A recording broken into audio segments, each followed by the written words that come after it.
I want you to try a bit of a thought experiment with me. Okay, I'm intrigued. Let's hear it. So I want you to imagine a scenario where human evolution just, well, isn't finished. Like we're just a stepping stone. Exactly.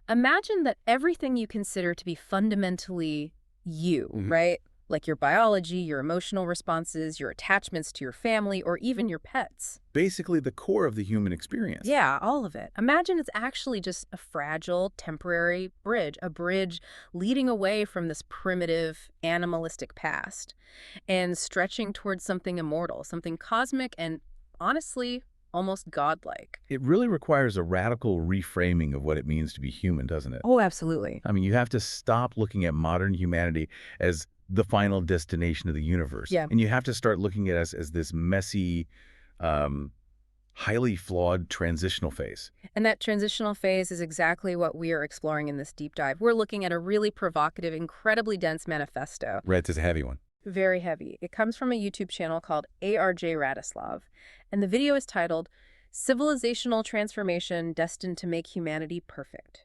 Practical Futurology. Quite the title. It is. And our mission is to navigate through this massive, intense blend of ancient mysticism, psychological theory, and, well, very aggressive transhumanism. Yeah, the author is calling for a radical new societal structure called a Theotechnocracy. Right, and we're going to explore exactly what that means for you, for society, and for the distant future of the human race. But before we dive into the architecture of all these ideas, I really need to firmly remind you, the listener, that the text we're analyzing contains some highly controversial stuff. Very aggressive takes. Yeah, deeply aggressive takes on organized religion, on human empathy, and just modern society in general. Our role here is purely to act as your objective guides. Right, we are not endorsing this. Absolutely not endorsing these viewpoints. We're just analyzing the mechanics of these philosophical and religious claims to help you understand the source material. We're just putting the blueprint on the table, Yeah. and looking at how the building is designed. Exactly. So let's look at the foundation.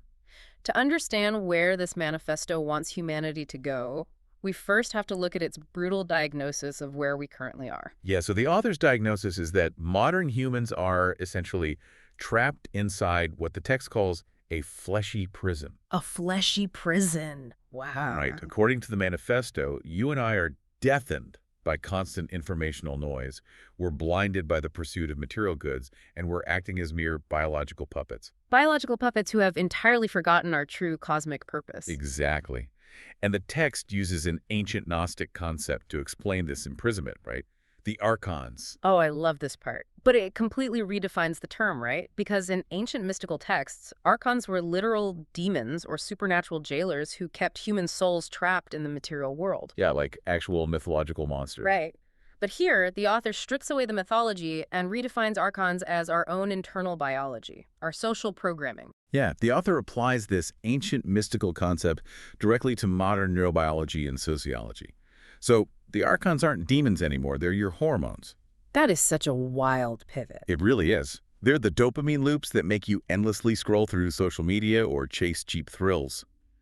There are the cortisol and adrenaline spikes that plunge you into animalistic fear, anxiety, or rage. So they are your most basic, deeply ingrained evolutionary survival instincts. Precisely. Okay, let's unpack this, because looking at your own biochemistry as a hostile jailer is a jarring perspective shift. It's definitely not how we usually think about our bodies. No, not at all. It's like we are running a clunky legacy operating system designed solely to keep us alive in the jungle. It is an OS built for dodging predators, finding berries, reproducing. It's just basic survival. Exactly. And our true consciousness is just a passive passenger trapped in the vehicle, all while these biochemical archons, these hormone spikes, are actually steering the wheel. What's fascinating here is that the author actually takes this a step further. They insist that true freedom requires getting root access to your own biological programming. Root access, like hacking a computer. Exactly like that. The manifesto argues that you are not your emotions. You are not your bodily urges. You are the pure observer. You're this pure consciousness that has been imprisoned in a biological machine, and the only way out is to hack your own system. So you have to recognize when a feeling of anger is just like an adrenaline spike. Yes. You observe it mechanically and detach from it, rather than letting it dictate your actions. I mean, if we don't separate our consciousness from our biology, we just remain biological puppets. That's the argument. But if our current biological operating system is fundamentally flawed and actively holding us back from our true potential, what kind of system could possibly govern us effectively? Yeah, how do you organize a society of biological puppets? Right. And the author's answer to that is a concept they call Theo-technocracy. Which sounds incredibly dystopian at first glance, honestly. It really does, like a cold science fiction dictatorship. It does, but the text outlines a very specific, almost utopian mechanism for it. It is not a political regime. It's not a dictatorship of priests or, a cabal of Silicon Valley engineers. So what is it? Well, the author breaks the word down. Theo refers to perfect ordering reason, like a divine, flawless level of rationality. And techno refers to perfect, world-transforming tools. Okay, I see. So a theotechnocracy is a civilization where perfect reason rules through perfect technology. It's a society governed not by human passions or greed or the irrational whims of a crowd, but by the vector of cosmic evolution itself. And this ties into a massive cosmic perspective that the text draws from Zoroaster, right? Like a Yeah. 2,500-year-old framework of an eternal cosmic war. Precisely. The text frames all of existence as an ongoing, relentless battle between two forces. On one side, you have Ahura Mazda, which represents order, light, and reason. And on the other side, On the other side is Angra Mainyu, which represents entropy, chaos, and ignorance. In this framework, every single thought you have, every mundane choice you make in your daily life either contributes to cosmic order or succumbs to entropy. so there is absolutely no neutral ground. None at all. Okay, but let me make sure I'm following this logic. If we are aiming for a society ruled by perfect logic, absolute order, and advanced technology, isn't the author just arguing that we should hand the keys to the kingdom over to artificial intelligence? You would think so, right? Yeah. It seems like the fastest way to achieve a theotechnocracy would be to let the machines run things, since they don't have cortisol or dopamine to distract them. That is the logical assumption. But the manifesto actually contains an explicit, dire warning against the AI trap. The author views relying passively on AI as an infantile, fatal mistake. Wait, really? A hyper-technological manifesto that warns against letting AI take the wheel? Yes, because of the mechanism behind how AI is created. The argument is basically this. If our current, flawed, emotionally driven, biologically enslaved species creates a super AI without elevating our own consciousness first, what exactly will we create? Oh, I see. We'll just build a digital mirror of our own chaos. Exactly. That AI will simply be an incarnation of Angra Mainyu, a chaotic, distorted monster amplified by immense computing power that will ultimately destroy us. Wow, so we cannot wait for AI to save us. We have to become the super intelligent ourselves. That's the only way, according to the text. But we have to evolve our own consciousness and achieve this godlike rationality before we build the super machines.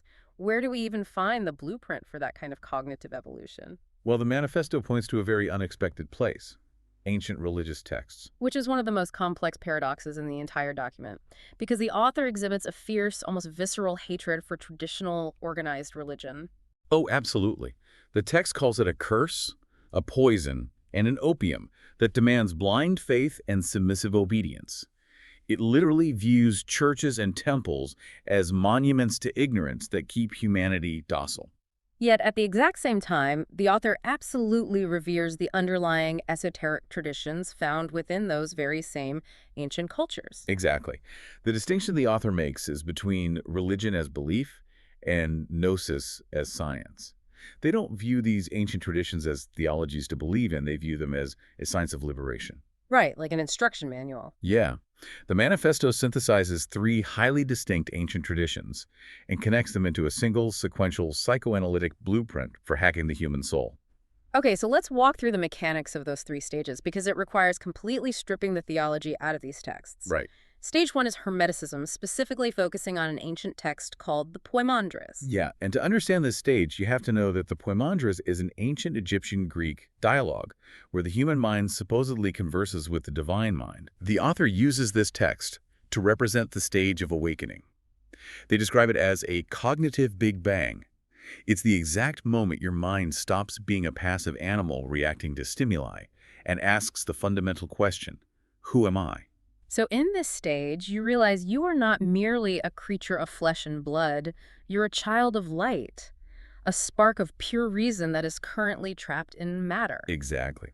Which brings us to stage 2, a radical rereading of the Christian gospel. And the author doesn't care about Jesus as a historical figure here, right? And certainly not as a deity to pray to. No, not at all. The gospel is interpreted purely as a manual for internal alchemical transformation. In this framework, Christ represents the Logos. And we should probably clarify what the author means by logos, because it's a pretty heavy philosophical term. Good point. Logos is an ancient Greek concept meaning the universal divine logic that brings order to the chaos of the universe.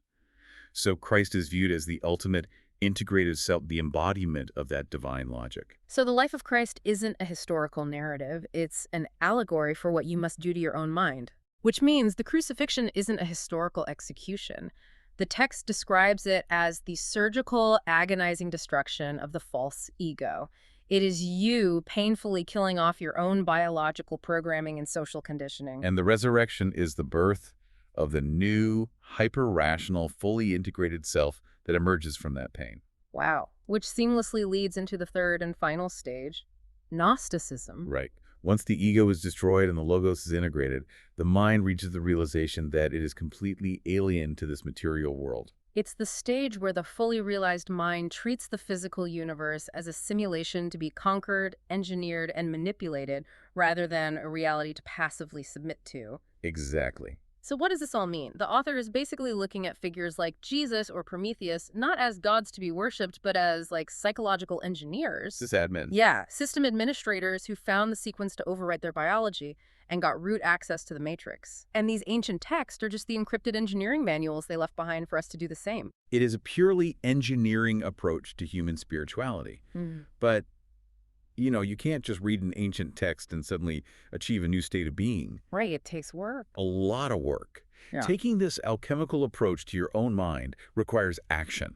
According to the text, it requires a grueling, almost fanatical daily discipline that completely upends our modern understanding of what it means to be a mindful person. Oh, yeah. Let's look at the author's concept of super-rationality, because this philosophy absolutely despises modern mindfulness. It really does. The text heavily criticizes the modern New Age concept of mindfulness, things like deep breathing, journaling, or finding inner peace. They see it as lazy, feel-good sentimentalism. Exactly. To the author, true mindfulness is a ruthless, pragmatic approach to every second of your existence. In this philosophy, time is the ultimate, irreplaceable currency. And the text provides a very aggressive time audit to illustrate how badly we manage this currency. I mean, the author attacks the everyday act of cooking. Oh, the cooking example, yeah. They calculate that if you spend 2 extra hours a day buying groceries, cooking complex meals, and eating them, you are throwing away 28 full days a year. An entire month. A month of your life, every single year, wasted on what the text literally calls culinary masturbation. It's intense. But the underlying logic is that those 28 days should have been spent studying physics, learning to code, understanding cybernetics, or building the future. Because food is just fuel for the biological machine. Right. Treating it as an emotional or sensory experience is a surrender to the Archons of the flesh. You're letting your dopamine receptors steal a month of your year. But if you think the cooking example is intense, we have to talk about the street cat. This was the part of the text that really forces you to grapple with the emotional weight of what the author is demanding. It is undoubtedly the most provocative example in the entire manifesto. The author presents a scenario. You're walking down the street and you see a suffering, injured street cat. And the normal human response is empathy. You want to save it, feed it, take it to a vet. But the author views saving that cat as an act of sentimental egoism. Sentimental egoism. Yes. The text argues that saving the cat is a waste of your precious time, your money, and your emotional energy, all just so you can give yourself a cheap dopamine hit and feel like a good person. Wow. In a brutally rational system, those resources belong to the grand evolutionary project of humanity. You are stealing time from cosmic evolution to satisfy your own emotional discomfort. And the author argues that nature operates on a strict balance, right? Like, if the cat dies, the worms and bacteria need to consume the cat to survive. Who are you to disrupt the balance of nature for a sentimental impulse? That's their exact point. Here's where it gets really interesting, though. Applying that logic creates an incredibly terrifying friction. The logic is mathematically flawless if you accept the premise that all energy must go to evolution. Right. But it's like refusing to throw a life preserver to a single drowning person because you are too busy trying to invent a machine that evaporates the ocean so no one can ever drown again. That's a great analogy. It makes sense on a grand, abstract, species-wide scale, but to actually live that way requires you to surgically turn off your basic human empathy. It demands the complete amputation of empathy in favor of absolute pragmatism. It is completely alien to the everyday human experience. So it really is. But the author believes that every ounce of human energy, every spare second, must be hoarded and directed toward a singular monumental destiny. This ruthless optimization isn't just about being highly productive at work, it's about preparing the species for its final evolutionary leap. So when you amputate empathy to hoard all this time and energy, what exactly are you hoarding it for? What is the author preparing us for? For the ultimate exit strategy, it all comes back to a philosophical movement known as Russian Cosmism. Okay. The text leans heavily on the work of Konstantin Tsiolkovsky, a pioneering rocket scientist and philosopher. There is a famous quote of his that the manifesto treats as a sacred imperative. Earth is the cradle of reason, but one cannot live in a cradle forever. The ultimate vision here is so vast, it's hard to wrap your head around. The text envisions a future where humans have entirely conquered their internal biology through something the author calls genetic theurgy. Yeah, genetic theurgy. It's the idea of editing our DNA with the precision of divine code combined with cybernetic integration. We will literally overwrite the biology that currently imprisons us. We will cease to be what we are now. We will become what the text calls Homo sapiens 8H, immortal, radiant beings. The author envisions a post-human destiny where we transcend our squabbling biological egoism. We will no longer be fragmented individuals fighting over resources driven by cortisol and dopamine. We'll synchronize into a planetary metamind. A single, unified consciousness. And the mission of this metamind isn't to just sit on Earth and bask in its own intelligence. No, the goal is to carry the fire of reason into the dead void of space. The text describes the mechanics of this in staggering detail. Like terraforming Mars. Terraforming Mars, building artificial suns around Jupiter, dismantling useless asteroids to build new habitable worlds, and transforming the entire solar system into a massive temple of reason. It is a vision of humanity as the ultimate anti-entropic force. The universe is naturally decaying into chaos and cold darkness, and this fully evolved post-human species will act as the gardeners of the galaxy, enforcing order, geometry, and life across the stars. And when you look at it from that cosmic scale, the necessity of the internal psychological war we discussed earlier finally clicks into place within the author's framework. Because if we build starships while we are still slaves to our biology, we will just export our greed, our lust, our violence, and our chaos into the cosmos. Precisely. We would just be giving aggressive, emotionally unstable primates access to faster-than-light travel. And the author is terrified of that outcome. Oh, absolutely. The soul must be purged,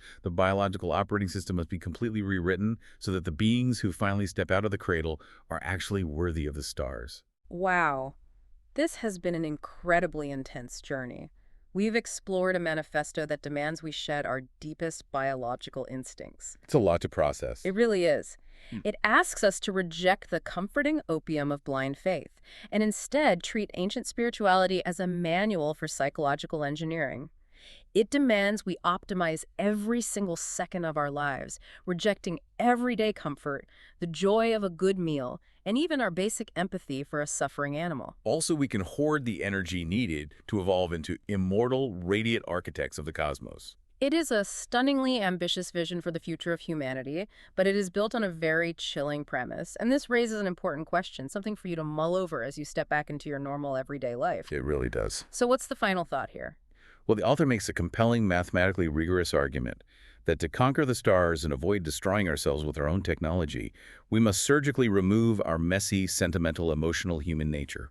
We must achieve perfect, cold rationality. But if we successfully amputate our biological empathy, if we engineer away our simple joys, our irrational love, and our spontaneous desire to save a suffering street cat, do we actually become the ultimate masters of the universe?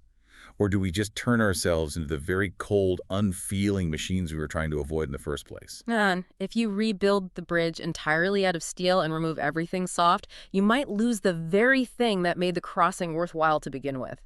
Thank you for joining us on this deep dive. Keep questioning your own operating system, keep wondering about the stars, and we will catch you next time.